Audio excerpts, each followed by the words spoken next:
Hello అండి, welcome to మనోహరం. ఈరోజు నేను స్టార్ ఫ్రూట్ ప్లాంట్కి లాస్ట్కి కాయలు మిగిలాయండి. చాలా కాయలు హార్వెస్ట్ చేసాము. లాస్ట్కి ఒక 3-4 కాయలు ఉన్నాయి. మళ్ళీ పూత పిందెలు అన్నీ స్టార్ట్ అవుతున్నాయి. ఈ మొక్కకి చాలా పూతనే వస్తుంది, ఇంకా రావాలి. ఇప్పుడైతే నేను ఈ లాస్ట్ ఒక 3 మిగిలాయి. చాలా తిన్నాము, చాలా పంచాము. అయితే ఈ మూడిటితోటి జ్యూస్ తయారు చేద్దాం అనుకుంటున్నానండి. నేను అదేంటో మీకు చూపిద్దామని వీడియో చేస్తున్నాను. ఒక 3-4 కాయలు ఉన్నాయి. వీటిని మంచి జ్యూస్, అంటే చాలా కాయలు తినేసాం కదా, కొంచెం కాయలు కాకుండా కొంచెం వెరైటీగా ఏదైనా జ్యూస్ లాగా చేద్దాం అనుకుంటున్నాను. చేద్దామండి దీంతో జ్యూస్. ఎలా ఉంటుందో నేను కూడా ఎప్పుడు చేయలేదు, ఎప్పుడు కాయలు తినడమే.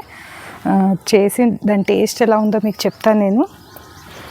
ఓకే పదండి. ఇప్పుడు ఈ స్టార్ ఫ్రూట్ జ్యూస్ చేసుకోవడానికి మన కిచెన్లోకి వచ్చేసాము. దీనికోసం నేను ఇక్కడ తీసుకున్న ఇంగ్రీడియంట్స్ స్టార్ ఫ్రూట్స్, ఇంకా ఒక హాఫ్ లెమన్, ఒక పించ్ ఆఫ్ సాల్ట్, కొద్దిగా అల్లం ముక్కలు, కొంచెం తేనె అండి. తేనె లేని వాళ్ళు షుగర్ కూడా యూజ్ చేసుకోవచ్చు. నేను మాత్రం ఇక్కడ తేనె యూజ్ చేస్తున్నాను. కొంచెం ఇక్కడ కాస్త తరుక్కొని, ఇక్కడ కొంచెం నారులాగా ఉన్నది కావాలంటే తీసేసుకోవచ్చు, లేదా ఉంచుకోవచ్చు. లైట్గా తీసేసుకోవాలి.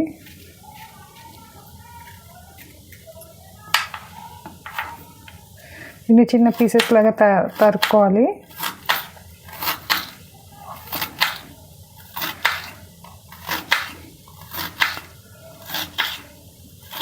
భలే ఉంటుంది కదండి స్టార్ ఫ్రూట్,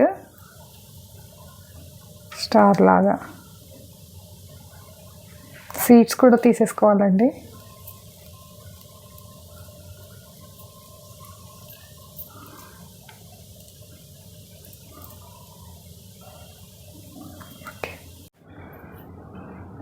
ఇలా తరుక్కున్న ఈ పీసెస్ అన్నిటినీ కూడా మిక్సీ జార్లో వేసేసుకుంటున్నాను.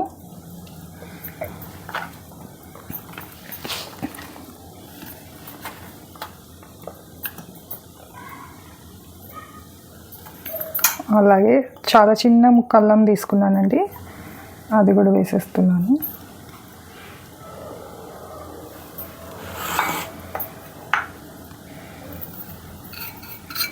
ఒక పించ్ సాల్ట్,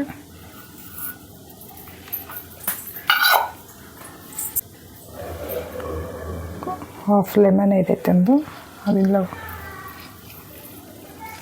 ఆ జ్యూస్ తీసుకుంటున్నాను.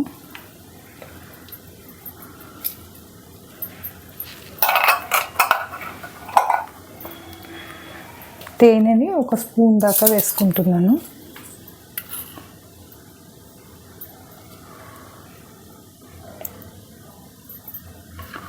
ఒక 2 స్పూన్స్ వేసుకుంటాను. ఇవన్నీ వేసి కొంచెం వాటర్ పోసుకొని దీన్ని మిక్సీ చేసుకోవడమేనండి. ఇలా మిక్సీ చేసుకున్నాం కదా, దీన్ని వడబోసుకోవాలి.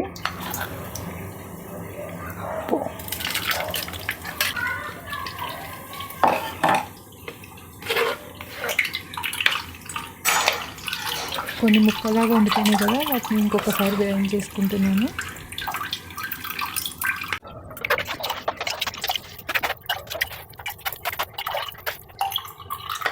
ఇలా తీసుకోవాలి జ్యూసు.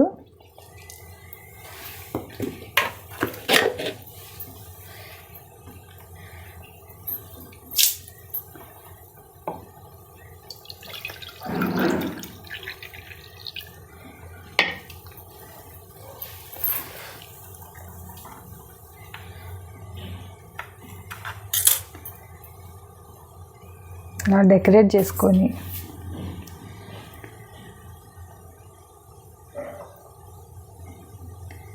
తాగితే సూపర్ ఉంటుందండి. తాగి చూస్తా నేను.